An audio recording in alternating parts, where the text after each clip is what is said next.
الحمد للہ رب العالمین، الصلاۃ والسلام علی سید الانبیاء والمرسلین وعلی آلہ واصحابہ اجمعین، اما بعد، اعوذ باللہ من الشیطان الرجیم، بسم اللہ الرحمن الرحیم۔ بحمد اللہ تعالی، خلاق کائنات جل وعلا کے احسان اور کرم سے آج آپ کا سبق شروع ہوگا سورہ محمد صلی اللہ تعالی علیہ وآلہ وبارک وسلم، سورہ برکہ کی 18 نمبر آیت شریفہ سے آگے۔ اعوذ باللہ من الشیطان الرجیم، بسم اللہ الرحمن الرحیم۔ فاعلم انہ لا الہ الا اللہ واستغفر لذنبک وللمؤمنین والمؤمنات واللہ یعلم متقلبکم ومثواکم۔ فاعلم، جان لیجئے کہ انہو بے شک رب کائنات جل وعلا کہ لا الہ الا اللہ، کہ اس کے سوا کائنات ہستی میں کوئی بھی عبادت کے لائق نہیں ہے، کوئی بھی الہ نہیں ہے، وہ یکتا و یگانہ ہے۔ وَاستغفر لِذَنبِکَ، آپ اپنے آپ کو گناہوں سے محفوظ رہنے کی دعا کیجئے۔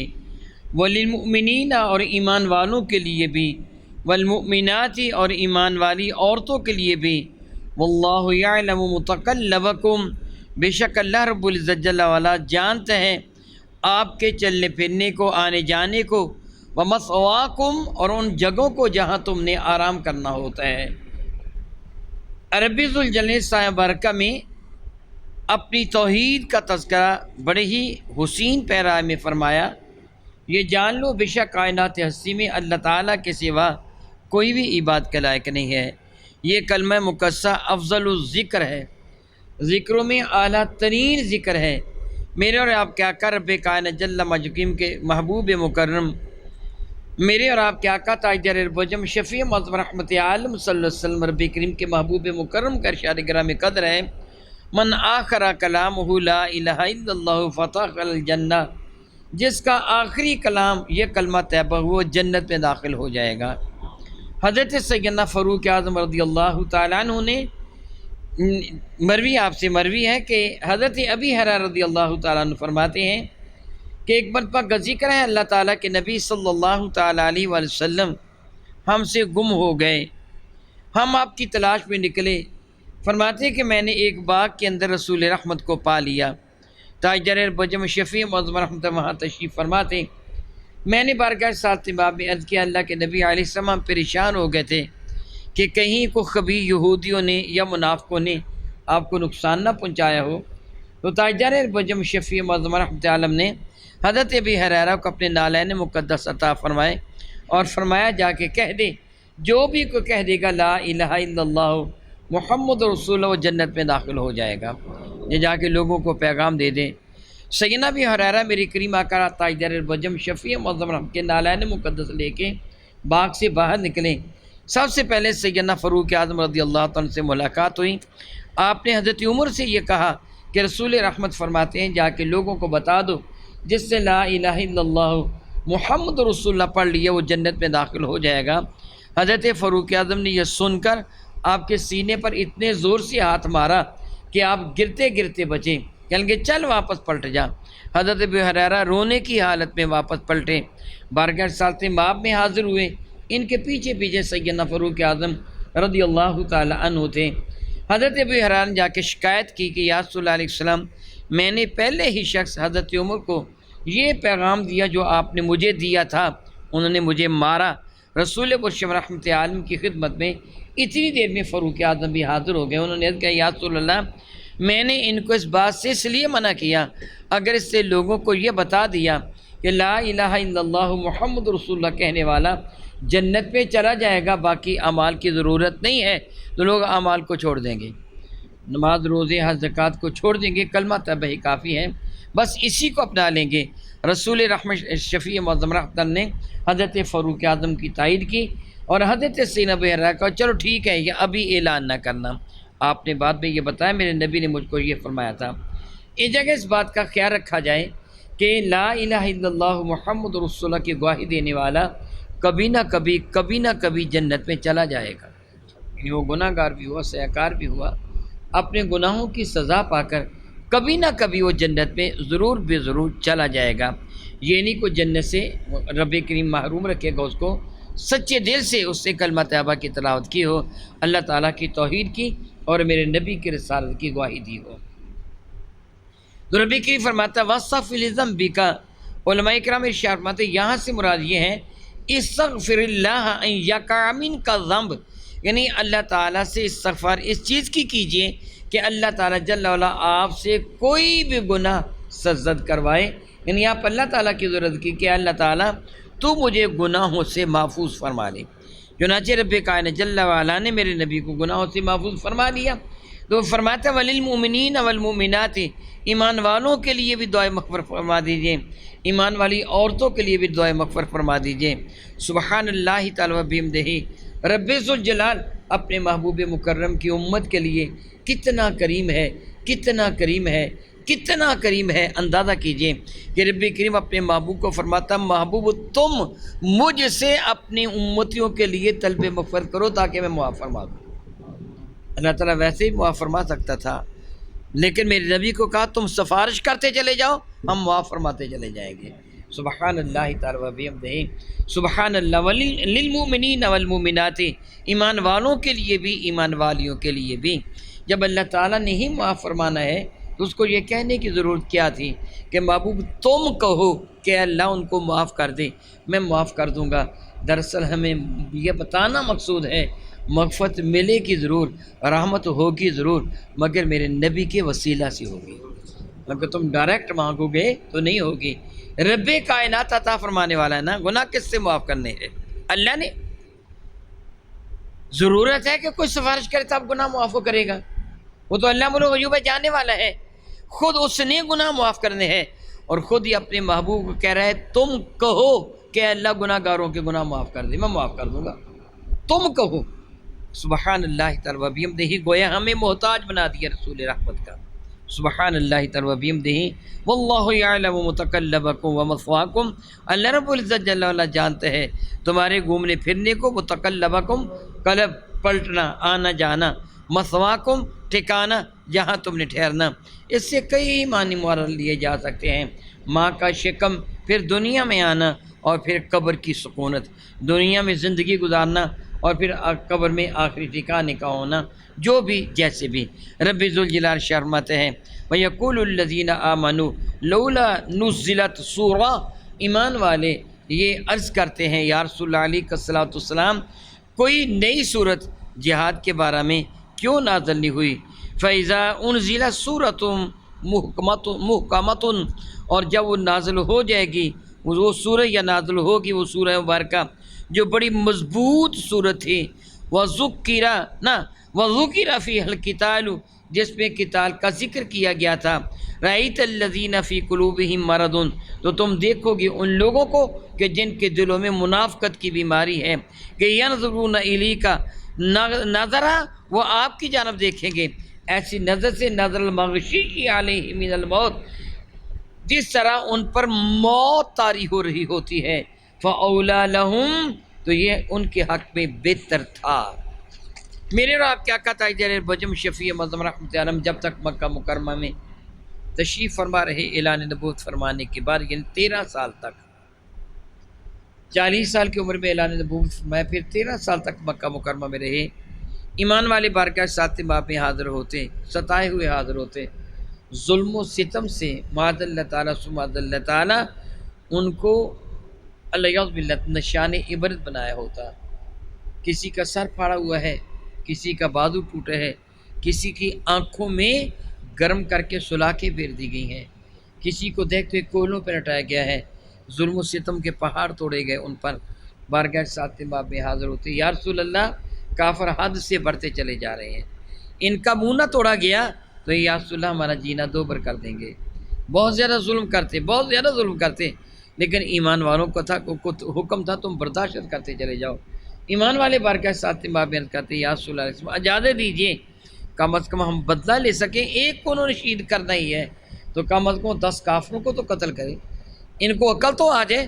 میرے اور آپ کے کریم آقا مسلسل ان کو منع فرماتے تھے، تا آ کے رب کائنات جل وعلا نے میرے اور آپ کے آقا رسول رحمت کو ہجرت کا حکم دے دیا، میرے نبی ہجرت فرما کے مدینہ طیبہ میں آ گئے۔ اب صحابہ کرام کہتے ہیں یا رسول اللہ علیہ وسلم، کفار نے ہمیں یہاں بھی نہیں چھوڑا، مدینہ طیبہ کی باہر کی چراگاہوں میں مسلمانوں کے چرنے والے جانوروں کو پکڑ کے لے جاتے، کوئی ایک آدھ مسلمان ان کے ہتھے چڑھ جاتا، اس کو ایذائیں دے دے کر شہید کر دیتے، دھوکے کے ساتھ مسلمانوں کو بلا کر شہید کر دیتے، جس طرح بحر معونہ کے قرہ حضرات کو شہید کیا گیا تھا۔ یعنی ان بدبختوں نے ہر ممکن ایمان والوں کو نقصان پہنچایا، اور ایمان والے بارگاہ ساتھ باب میں عرض کرتے تھے یا رسول اللہ صلی اللہ علیہ وسلم، اللہ تعالیٰ سے اجازت جہاد لے دیجئے۔ تو جب اللہ تعالیٰ نے پھر جہاد کی آیتیں نازل فرما دی جو محکم تھی، جن کو منسوخ ہونا نہیں تھا۔ دو طرح کی آیتیں ہوتی ہیں، ایک محکم ہوتی ہیں جو ہمیشہ باقی رہتی ہیں، ایک منسوخ ہونے کے قابل ہوتی ہیں جن کو منسوخ کر دیا جاتا ہے۔ متشابہات ہوتی ہیں کہ ایسی کہ جن کی کا جو مدعا ہوتا ہے تعویل ظاہر نہیں ہوتی، اللہ اور اس کے رسول کے بتانے سے پتہ چلتا ہے۔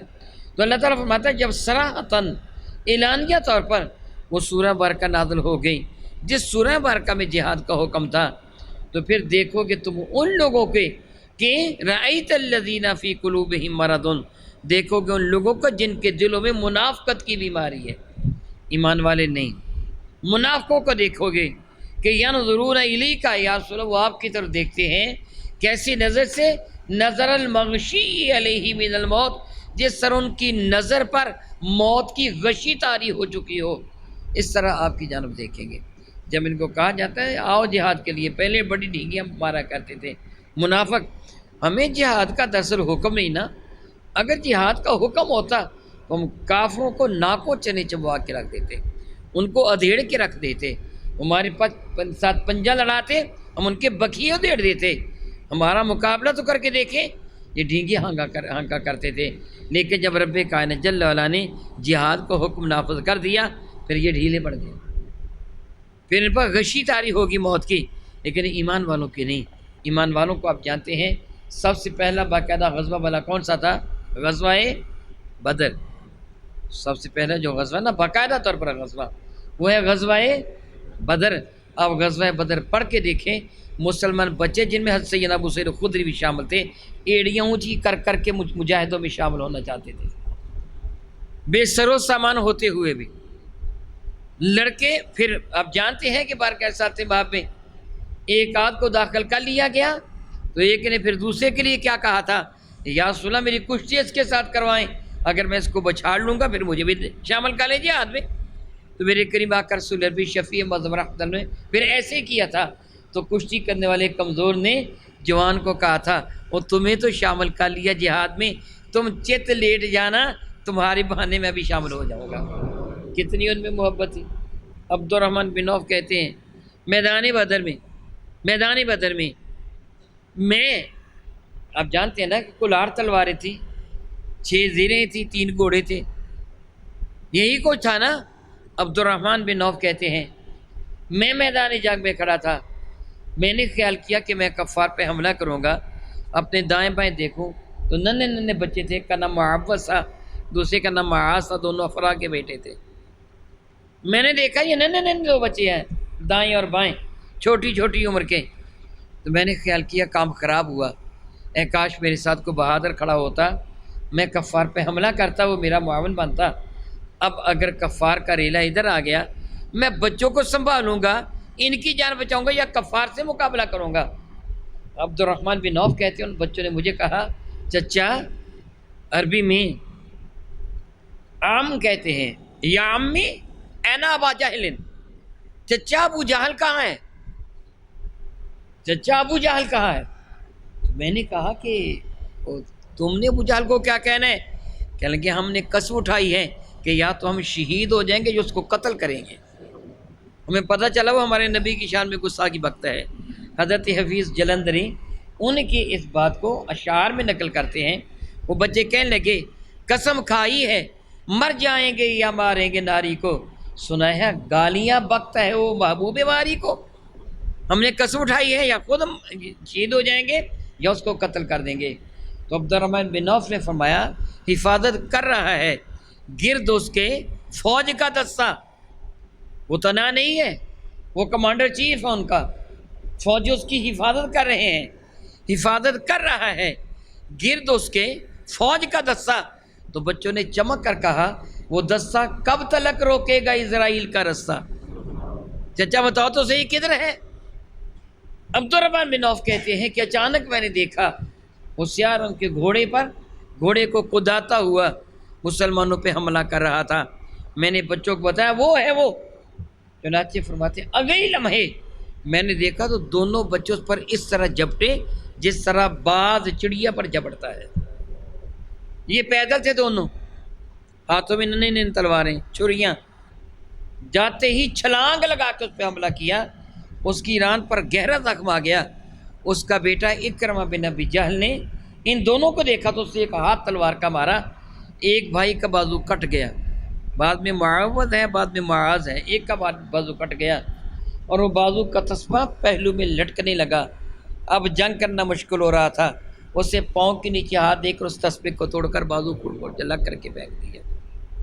مدارج النبوہ میں بھی لکھا ہے اور خصائص کبریٰ فی معجزات خیر الورا میں بھی لکھا ہے، حجت اللہ علی العالمین فی معجزات سید المرسلین نے بھی لکھا ہے۔ میرے نبی یہ منظر دیکھ فرمایا اس بازو کو اٹھا کے لاؤ، وہ بازو کو اٹھا کے لائے، میرے کریم آقا لعاب دہن لگا کے بازو جہاں سے کٹا تھا وہیں جوڑ دیا۔ مسلمان تو ایسا جذبہ یاد رکھتے تھے، لیکن منافقوں کی حالت کیا تھی؟ رب کائنات جل وعلا فرماتے ہیں رأیت الذین فی قلوبہم مرض، تم دیکھو گے ان لوگوں کو کہ جن کے دلوں میں منافقت کی بیماری ہے، جو مال غنیمت کے لیے تو وہ چوری کھانے والے مجنوں بن جاتے ہیں، لیکن جب خون دینا پڑتا ہے تو پھر موت کی غشی طاری ہو جاتی ہے۔ رأیت الذین فی قلوبہم مرض، دیکھو کہ جن کے دلوں میں بیماری ہے، ینظرون الیک، وہ آپ کی جانب دیکھیں گے، نظر المغشی، کہ جس طرح ان کی نظر پر غشی طاری ہو جائے، غلاب چڑھ چکا ہے، علیہ من الموت، جس طرح موت کی غشی ان پہ طاری ہو، فاولی لہم طاعۃ وقول معروف، ان کے لیے بہتر تھا وہ حکم مانتے، طاعت اطاعت کرتے مصطفیٰ کریم صلی اللہ تعالی وسلم کی، وقول معروف، بات وہ کہتے جو بہترین بات تھی۔ کیا یہ چیز ایک حقیقت نہیں کہ ہم سب نے مر جانا ہے؟ کیا خیال ہے؟ اتنی بڑی حقیقت ہے کہ اللہ اور اس کے رسول کے بعد سب سے بڑی حقیقت ہے ہی یہ، اللہ تعالیٰ اور اس کے رسول کے بعد سب سے بڑی حقیقت یہی ہے کہ ہم نے مر جانا ہے۔ ایڑیاں رگڑ رگڑ کر مرنے کی بجائے کتنی اعلیٰ بات ہے کافروں سے مقابلہ کرتا ہو درجہ شہادت پائے، یہ مزے کی بات ہے نا۔ مرنا تو ہے ہی، زندہ تو رہنا نہیں ہے، مزے کی بات ہے پھر کفار سے مقابلہ ہو اور رب کائنات کی رضا کی خاطر اپنی جان کی بازی لگائے، جب مزہ تو تب آتا ہے۔ حق یہ تھا وہ اطاعت کرتے اور بات کہتے وہ جو بہترین بات، یا رسول اللہ ہم تو آپ کے قدموں پہ قربان ہونے کو تیار ہیں، یہ کہتے۔ فَإِذَا عَزَمَ الْأَمْرُ، تو جب حکم پختہ ہو چکا ہے تو فَلَوْ صَدَقُوا اللَّهَ، تو اگر وہ سچے رہتے تو اللہ رب العزت جل وعلا کے حضور لَكَانَ خَيْرٌ لَهُمْ، ان کے حق پہ بہتر ہوتا۔ مرنا تو ہے ہی، اس میں تو شک ہے ہی نہیں ہے، موت تو آنی ہی آنی، کوئی بستر پر ایڑیاں رگڑ رگڑ کے مر جائے، کوئی ہاسپٹل کے بیڈ پہ مر جائے، کوئی ایکسیڈنٹ کے ساتھ سڑک پر مر جائے، کوئی معاذ اللہ تعالیٰ سمجھ اللہ ہارٹ اٹیک ہو کے مر جائے، مرنا ہے ہی۔ تو بہترین موت وہ ہے نا جس پر موت پر زندگی بھی رش کرے، جس موت کو رب کائنات حیات جاودانی قرار دے رہا ہے۔ وَلَا تَقُولُوا لِمَن يُقْتَلُ فِي سَبِيلِ اللَّهِ أَمْوَاتٌ، خبردار خبردار جو اللہ کی راہ میں ذبح ہو گیا ان کو مردہ نہ کہو۔ مزے کی بات یہ ہے کہ جب مرنا ہی ہے تو مرتبہ شہادت انسان پائے، اعلیٰ ترین موت، بہترین مرنا جس سے اللہ بھی راضی اور اللہ کا نبی بھی راضی ہو۔